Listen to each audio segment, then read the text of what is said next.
स्वागत दोस्तों, आप अपने चैनल के सदा के सामने मोतियों पर चलेंगे। सबसे पहले सबसे बड़ी बताएंगे दोस्तों, भारतीय जनता पार्टी के लोग बिहार में चुनाव की घोषणा से पहले ही जबरदस्त तरीके से डरने लगे हैं। दोस्तों बताएंगे कैसे मुस्लिम महिलाओं को रोकने की मांग की गई है। दोस्तों बताएंगे क्या है पूरा मामला, इसी के साथ में चलेंगे एक और बड़ी अपडेट जहां पर नरेंद्र मोदी सरकार के केंद्रीय मंत्री को लोगों ने काफिले में सामने से रोका। दोस्तों इसके बाद बताएंगे कैसे मंत्री को जमकर खरी खोटी सुनाई गई। दोस्तों और बताएंगे डिटेल में क्या है पूरा मामला। इसी के साथ में चुनाव को लेकर पटना में चल रहे चर्चा के बीच चुनाव आयोग लेने वाला है कुछ बड़ा फैसला। दोस्तों लेकिन उससे पहले बीजेपी के एक और विधायक को जोरदार तरीके के विरोध का सामना करना पड़ा है। बताएंगे डिटेल में कहां से ये बड़ी जानकारी है। और सीमांचल को लेकर फिर से विवादित बयान देते हुए नजर आए गिरिराज सिंह। दोस्तों इसी के साथ में एक एक करके चलेंगे आज की सारी बड़ी अपडेट। लेकिन उससे पहले अगर आप भी मानते हैं कि बिहार विधानसभा चुनाव 2025 में वक्फ कानून को लेकर जारी जोरदार विरोध के कारण बीजेपी के लोग मुस्लिम समुदाय से सबसे ज्यादा डरे पड़े हैं, तो इस वीडियो को लाइक करके लाल बटन दबाकर चैनल को सब्सक्राइब करके बेल आइकन दबाकर कमेंट बॉक्स में अपनी राय जरूर लिखकर बताएगा। चलते हैं सबसे पहले सबसे बड़ी ब्रेकिंग न्यूज अपडेट की तरफ दोस्तों, जहां पर बिहार के विधानसभा चुनाव को लेकर बड़ी अपडेट सामने आ रही है। दोस्तों जहां पर बीजेपी के केंद्रीय मंत्रियों को भी जनता ने घेरना शुरू कर दिया है। दोस्तों आपको बता दें कि वैशाली जिले के हाजीपुर विधानसभा क्षेत्र के अंदर एक कार्यक्रम में जा रहे थे बीजेपी के केंद्रीय मंत्री नित्यानंद राय। जब वो अपने काफिले से आगे निकल रहे थे दोस्तों, बीजेपी के स्थानीय विधायक अवधेश सिंह भी उनके साथ में मौजूद थे, लेकिन क्षेत्र की जनता से जोरदार विरोध का सामना करना पड़ा। दोस्तों आपको बता दें कि हाजीपुर विधानसभा के एक बाजार में जा रहे थे नित्यानंद राय, उनके कार्यक्रम का पूरा इंतजाम किया गया था। दोस्तों ऐसे में नित्यानंद राय को कार्यक्रम में शामिल होना था, लेकिन उनके काफिले के आगे बड़ी संख्या में महिलाओं का एक हुजूम देखने को मिला। दोस्तों रिपोर्ट्स के मुताबिक भीड़ में कई सारी महिलाएं शामिल थे। महिलाओं ने बीजेपी के केंद्रीय मंत्री नित्यानंद राय को आगे से रोका दोस्तों, और गाड़ी को पूरी तरीके से घेर लिया। इसके बाद बीजेपी के नेता को गाड़ी से उतरने के लिए मजबूर किया गया। दोस्तों जब बीजेपी के नेता नित्यानंद राय गाड़ी से नीचे उतरे तो उसके बाद कई सारे लोगों ने कहा कि आपके विधायक ने राशन कार्ड से हमारा नाम हटा दिया, और इसके बाद आवास से लेकर शौचालय और रोजगार के कई सारे ऐसे मुद्दे थे जिस पर आपके विधायक ने कोई काम नहीं किया। महिलाओं ने कहा कि आपका चेहरा देखकर हम लोगों ने वोट दिया, इसको बार बार विधायक बनाया, लेकिन आपका विधायक स्थानीय विधायक अवधेश सिंह कोई काम नहीं कर रहा है। इसके बाद लोगों ने नाराजगी जताते हुए कह दिया कि अगर आपने फिर से इसको टिकट दिया तो हम जोरदार तरीके का विरोध करेंगे। दरअसल दोस्तों इस दौरान केंद्रीय मंत्री को कह दिया गया है कि वो क्षेत्र के अंदर विकास सुनिश्चित करे, उसके बाद क्षेत्र में आकर अपने विधायक को लेकर घूमे। अवधेश सिंह बीजेपी के हाजीपुर के वर्तमान विधायक है। दोस्तों 2014 का उपचुनाव जीते थे, 2015 2020 का चुनाव भी जीत कर आए हैं। नित्यानंद राय इस सीट से 4 बार विधायक है दोस्तों, जहां पर अब वर्तमान में उन्होंने अपने साथी अवधेश सिंह को टिकट दिलवाया था। दोस्तों अवधेश सिंह को टिकट मिला तो वो सारे चुनाव जीत गए क्योंकि नित्यानंद राय का इनके ऊपर हाथ था, लेकिन अब नित्यानंद राय को ही अब विरोध का सामना करना पड़ रहा है। दोस्तों 2 शब्द जरूर लिखकर बताइएगा, क्योंकि पिछली बार ये मात्र 3000 वोटों से चुनाव जीते थे दोस्तों, तो इस बार अगर नाराजगी है तो साफ तौर पर नित्यानंद राय चाहे कोई भी सपोर्ट करे, बिहार में हाजीपुर की इस सीट पर तो परिवर्तन होता दिखाई दे रहा है। 2 शब्द जरूर लिखकर बताइएगा। दोस्तों इसी के साथ में चलते हैं एक और बड़ी अपडेट की तरफ, जहां पर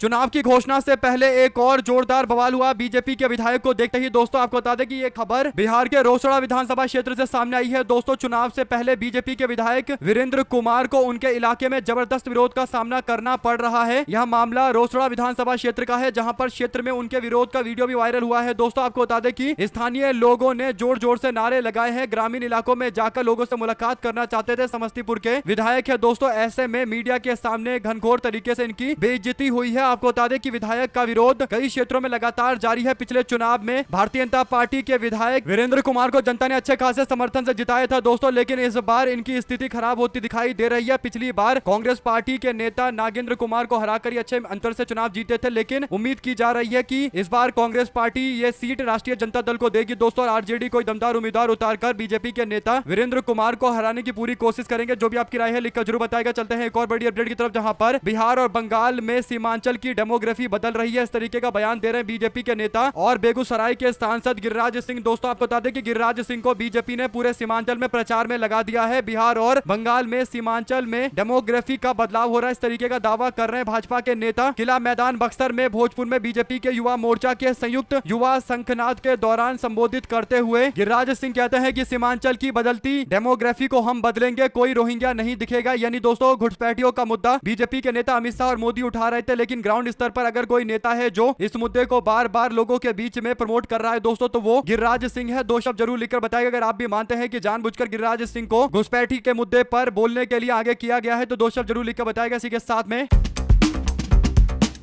भारतीय जनता पार्टी के द्वारा लेकर आए गए वक्त संशोधन कानून को लेकर मुस्लिम समाज में जबरदस्त तरीके की नाराजगी है दोस्तों। यही बड़ा कारण है कि भारतीय जनता पार्टी को डर सता रहा है कि कहीं बिहार में अगर मुस्लिम समाज के लोगों ने एकजुट होकर एक तरफा वोट डाल दिया तो फिर पूरी तरीके से इंडिया गठबंधन बीजेपी को टाटा अलविदा बाय बाय करवा देगा और इंडिया गठबंधन की बड़ी जीत हो जाएगी। यही बड़ा कारण है दोस्तों कि अब बिहार में बीजेपी के लोग मुस्लिम समुदाय से डरने लगे हैं। डर का आलम यह है दोस्तों कि इलेक्शन कमीशन के द्वारा बुलाए गए बैठक में कई सारे मामले को लेकर सुझाव मांगा गया तो भाजपा के लोगों ने एक विवादित सुझाव देते हुए मतदान केंद्रों पर मतदान बूथ पर बुर्का पहनकर आने वाली महिलाओं पर प्रतिबंध लगाने की मांग कर दी। राज्य के विधानसभा चुनाव को लेकर चुनाव आयोग ने चर्चा बैठक बुलाई थी दोस्तों। तमाम पार्टियों ने अपने अपने हिसाब से सुझाव दिया, जहां पर विपक्ष ने कहा कि हम चाहते हैं कि निष्पक्ष चुनाव होना चाहिए और बूथ के लिए अतिरिक्त तैयारियां होनी चाहिए, सुरक्षा के अतिरिक्त इंतजाम होने चाहिए और जो पिछड़े दलित समाज के लोग हैं उनकी सुरक्षा को और अच्छे से सुनिश्चित किया जाना चाहिए ताकि कोई भी आकर उन पर दबाव ना बना सके। कानून व्यवस्था को मजबूत किया जाना चाहिए और एक चरण में चुनाव की मांग जनता दल यूनाइटेड ने की, लेकिन भारतीय जनता पार्टी को सबसे बड़ी चिंता इस बात की है कि कहीं मुस्लिम महिलाएं ज्यादा से ज्यादा घर से बाहर निकलकर बीजेपी को हराने के लिए वोट ना डाल दे दोस्तों। यही बड़ा कारण है कि मुस्लिम महिलाओं के डर से बीजेपी के लोग बूथ पर बुर्का पहनकर आने वाली महिलाओं को रोकने की अपील करते हुए भारतीय जनता पार्टी के लोग चुनाव आयोग से कार्रवाई की मांग कर रहे हैं। दो शब्द जरूर लिखकर बताइएगा दोस्तों। चलते हैं एक और बड़ी अपडेट की तरफ, जहां पर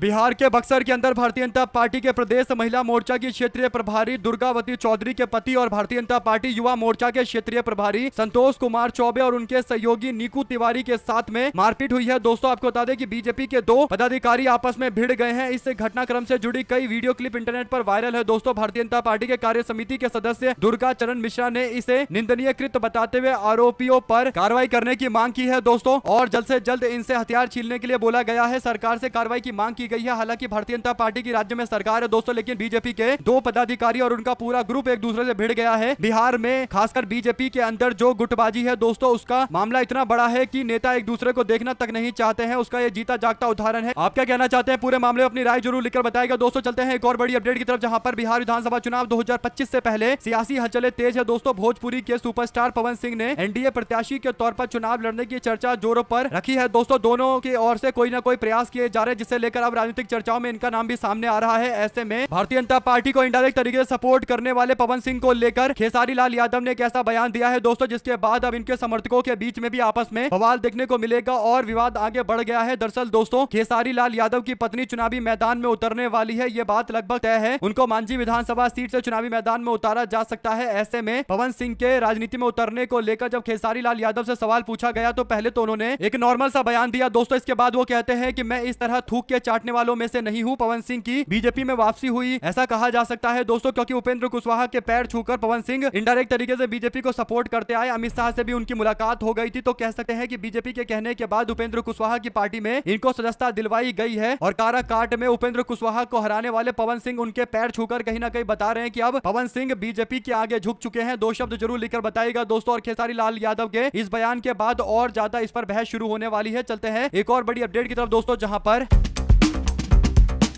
एक वीडियो उत्तर प्रदेश के कानपुर के दशहरे मेला का सामने आया है दोस्तों, जहां पर भारतीय जनता पार्टी के युवा मोर्चा के मंत्री अमितेश शुक्ल एक युवा को पिस्टल से धमका रहे हैं और भद्दी भद्दी गालियां देते हुए दिखाई सुनाई जा सकते हैं दोस्तों। भाजपाइयों की गुंडागर्दी खुलेआम देखने को मिल रही है। आपको बता दें कि ऑन कैमरे पर रिकॉर्डिंग हो चुकी है दोस्तों, तब ये धमकी दी जा रही है। आपको बता दें कि भारतीय जनता पार्टी के नेता का पट्टा अगर आप देखेंगे तो इसमें बीजेपी का कमल चिन्ह भी छपा हुआ है, यानी खुलेआम ये बीजेपी के नेता है दोस्तों। इस तरीके की गुंडागर्दी पर उतारू हो चुके हैं। दो शब्द बीजेपी के ऐसे नेताओं के बारे में भी लिखकर जरूर बताएगा जो लोगों को धमकी देते हुए दिखाई देते हैं। चलते हैं एक और बड़ी अपडेट की तरफ दोस्तों, जहां पर बिहार विधानसभा चुनाव से पहले शनिवार को 4 अक्टूबर को राजनीतिक दलों और चुनाव आयोग के बीच में चुनावी तैयारियों को लेकर अहम बैठक हुई। मुख्य चुनाव आयुक्त सीईसी ज्ञानेश कुमार ने राज्य की 12 मान्यता प्राप्त राजनीतिक पार्टियों के प्रतिनिधियों से मुलाकात की दोस्तों, जिसमें चुनाव प्रक्रिया की पारदर्शिता और निष्पक्षता सुनिश्चित करने के लिए उपायों के ऊपर चर्चा किया गया दोस्तों। इस बैठक में राष्ट्रीय जनता दल के नेता तेजस्वी यादव ने भी भाग लिया। उन्होंने चुनाव को लेकर अपनी चिंताएं जारी की दोस्तों और उन्होंने मांग की कि हम चुनाव आयोग से रिक्वेस्ट करते हैं और मांग करते हैं कि चुनाव आयोग अपने कामों को सही से निभाए, यानी जो उनका काम है निष्पक्ष चुनाव कराना, उसके लिए पूरी तरीके से चुनाव आयोग को प्रतिबद्ध होना चाहिए। उनको सुनिश्चित करना चाहिए कि चुनाव को लेकर कोई भी सवाल ना खड़ा हो। लेकिन जिस तरीके का माहौल देश में देखने को मिल रहा है दोस्तों, चुनाव आयोग के लिए यह बहुत बड़ी चुनौती है कि वो बिना किसी सवाल उठे पूरे चुनाव को संपन्न करवाए। पिछली बार जब विधानसभा के चुनाव बिहार में हुए तो पोस्टल बैलेट को लेकर कई सीटों पर खेला देखने को मिला था दोस्तों। कहीं पर कोई 600 वोटों से हार गया, कहीं 1200 वोटों से हार गया, कहीं पर मात्र 600 वोटों और कहीं पर 100 वोटों से भी चुनाव के नतीजे तय हुए। दोस्तों 3000 के अंतर में तो कई सारी सीटें डिसाइड हुई है दोस्तों। इसीलिए राष्ट्रीय जनता दल और इंडिया अलायंस इसको लेकर चुनाव आयोग से कह रहा है कि वो निष्पक्षता को बरकरार रखे और सुनिश्चित करे कि चुनाव हर तरीके से निष्पक्ष हो, चाहे वोट डालने का मामला हो या फिर वोट के बाद गिनती का मामला हो, हर जगह निष्पक्षता दिखनी चाहिए। दो शब्द जरूर लिखिएगा दोस्तों। चलते हैं एक और बड़ी अपडेट की तरफ, जहां पर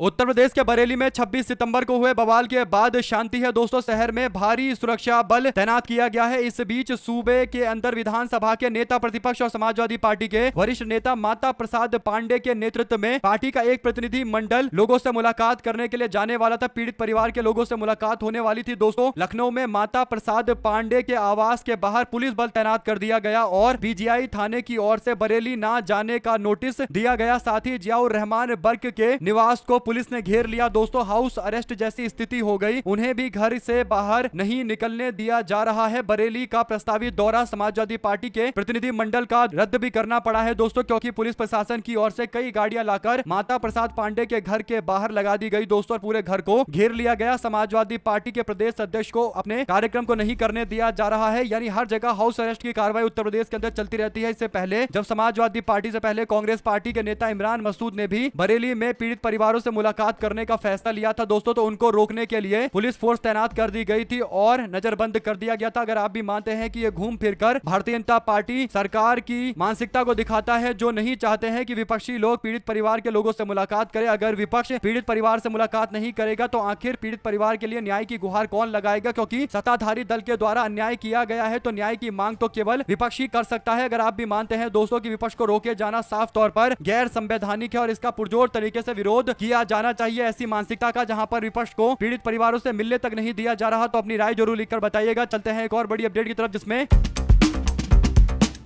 मोदी सरकार के मंत्री ललन सिंह ने भी मान लिया है कि कांग्रेस के महान नेता श्री कृष्ण बाबू जैसा विकास कोई नहीं कर पाया। मतलब नीतीश कुमार 20 साल मुख्यमंत्री रहने के बावजूद वो विकास नहीं कर पाए जो कांग्रेस पार्टी के मुख्यमंत्री रहे। श्री बाबू ने करके दिखाया था दोस्तों। आपको बता दें कि श्री कृष्ण बाबू कांग्रेस पार्टी के मुख्यमंत्री थे, जिनके विकास का लोहा आज भी बिहार के लोग मानते हैं और बिहार में जनता दल यूनाइटेड के नेता, केंद्र के मोदी सरकार के मंत्री ललन सिंह इस बात को मान रहे हैं कि कांग्रेस पार्टी ने बिहार में जो विकास किया, कांग्रेस के मुख्यमंत्री ने वो विकास बिहार में कोई नहीं कर पाया। बेसिक इंफ्रास्ट्रक्चर को अगर आगे कोई लेकर गया था तो वो श्री कृष्ण बाबू लेकर गए थे, यानी कांग्रेस पार्टी की सरकार की तारीफ हो रही है दोस्तों। अगर आप भी मानते हैं कि मोदी सरकार का मंत्री भी कांग्रेस पार्टी के बिहार के विकास का लोहा मान रहा है, और इसी से पता चलता है कि बिहार में कांग्रेस पार्टी जब तक एक पावरफुल पार्टी के तौर पर सरकार में नहीं रहेगी तब तक बिहार का विकास उस तरीके से हो पाना मुश्किल है जो बिहार के लोगों की एक आशा आकांक्षा है। दो शब्द जरूर लिखेगा इस मामले को लेकर भी दोस्तों। और चलते हैं एक और बड़ी अपडेट की तरफ, जहां पर नरेंद्र मोदी एक भाषण देते हुए कहते हैं कि आजकल लोग जननायक की भी चोरी कर रहे हैं, यानी कांग्रेस पार्टी के नेता राहुल गांधी को जननायक बोलते हैं दोस्तों, क्योंकि जनता के बीच में राहुल गांधी की अच्छी खासी उपस्थिति है और जनता के मुद्दे राहुल गांधी के सिवा कोई भी नेता उस तरीके से नहीं उठाता जो कहीं ना कहीं जनता को सीधे टच करे दोस्तों। चाहे वोट चोरी का मामला हो या फिर लोगों को रोजगार दिलाने का मामला हो, राहुल गांधी को इसीलिए जननायक कहा जाता है। और यही बड़ा कारण है कि नरेंद्र मोदी कह रहे हैं कि कुछ लोग जननायक को भी चोरी करने की कोशिश कर रहे हैं। इस पर सुप्रिया श्रीनेट ने कहा कि मोदी जी जो जनता के सुख दुख में उनके साथ खड़ा होगा, जो जनता को गले लगाएगा, उनके आंसू पोंछेगा, उनके हक की लड़ाई लड़ेगा, उनके लिए किसी भी तरीके की कुर्बानी देने के लिए तैयार रहेगा, ऐसे राहुल गांधी को खुद जनता प्यार से इज्जत से जननायक बोलती है। आपको इससे क्या तकलीफ हो रही है, यानी राहुल गांधी को कांग्रेस पार्टी के समर्थक और आम जनता जननायक बोल रही है, तो इससे भी नरेंद्र मोदी जी को दिक्कतें होने लगी है। अगर आप भी मानते हैं दोस्तों कि नरेंद्र मोदी को भी अगर जननेता बनना था तो उनको सबसे पहले वोट चोरी के मुद्दे पर आकर जांच के आदेश देने चाहिए। और जो पहले मामला सामने आया दोस्तों, चाहे वो राफेल घोटाले से जुड़ा हुआ हो या फिर नोटबंदी का मामला हो या फिर काले धन का मामला हो, हर मुद्दे पर जनता की बात माननी चाहिए, फिर नरेंद्र मोदी को भी लोग जननायक बोलेंगे। लेकिन जिस तरीके से बीजेपी की सरकार चल रही है दोस्तों, नरेंद्र मोदी को तो लोग ऐसे ऐसे नामों से संबोधित करते हैं कि कोई बोल भी नहीं सकता। दो शब्द जरूर लिखकर बताइएगा दोस्तों। चलते हैं एक और बड़ी अपडेट की तरफ, जिसमें बिहार में चुनावी सरगर्मियां बढ़ गई दोस्तों। चंद दिन में ही चुनाव की घोषणा हो जाएगी। शनिवार को मुख्य निर्वाचन आयुक्त की सभी पार्टी के साथ बैठक हुई दोस्तों। वहीं पर प्रधानमंत्री वर्चुअल बिहार में युवाओं से बात करने का दावा कर रहे थे। ऐसे में पशुपति पारस की पार्टी भी चुनाव चुनाव आयोग के साथ मौजूद थी दोस्तों। ऐसे में चिराग पासवान के मुख्यमंत्री बनने के दावे को लेकर उनके चाचा पशुपति पारस ने कहा कि अगर चिराग पासवान मुख्यमंत्री बन जाते हैं तो अच्छी बात है, वो बिहार के मुख्यमंत्री बने, मैं भी यही चाहता हूं, मेरे परिवार का बच्चा है और ऐसे में अगर वो मुख्यमंत्री बनेगा तो मुझे इसमें खुशी होगी, क्योंकि चिराग पासवान के मुख्यमंत्री बनने की संभावना लगभग असंभव है दोस्तों, क्योंकि जो समीकरण बने हुए हैं उसमें जनता दल यूनाइटेड अभी मुख्यमंत्री पोस्ट पर सबसे आगे है, नीतीश कुमार का नाम सबसे आगे है और अगर नीतीश कुमार को हटाया जाता है तो अगला मुख्यमंत्री बीजेपी की ओर से होगा अगर एनडीए की सरकार बनती है तो, और तीसरे नंबर पर चिराग पासवान के बारे में सोचा जाएगा। और ये सारी बातें तब होगी दोस्तों जब एनडीए गठबंधन की सरकार बनेगी, वरना इस बार के जो माहौल है तो उसमें एनडीए गठबंधन का ही कोई नेता मुख्यमंत्री नहीं बनेगा, इंडिया गठबंधन से एक युवा नेतृत्व संभाल सकता है। हालांकि पशुपति पारस को पता है कि चिराग पासवान कभी मुख्यमंत्री नहीं बनेंगे, तो वो भी इस तरीके की फॉर्मेलिटी वाले बयान देकर कहीं ना कहीं अपना पक्ष स्ट्रॉन्ग कर रहे हैं। अगर आप भी मानते हैं कि चिराग पासवान को थोड़ी कोशिश करनी चाहिए मुख्यमंत्री बनने की और 50 सीट पर अकेले चुनावी मैदान में उतर जाना चाहिए, थोड़ी हिम्मत जुटानी चाहिए, उनको भी पता चल जाएगा आटे दाल का क्या भाव है। दो शब्द जरूर लिखिएगा दोस्तों। चलते हैं एक और बड़ी अपडेट की तरफ, जिसमें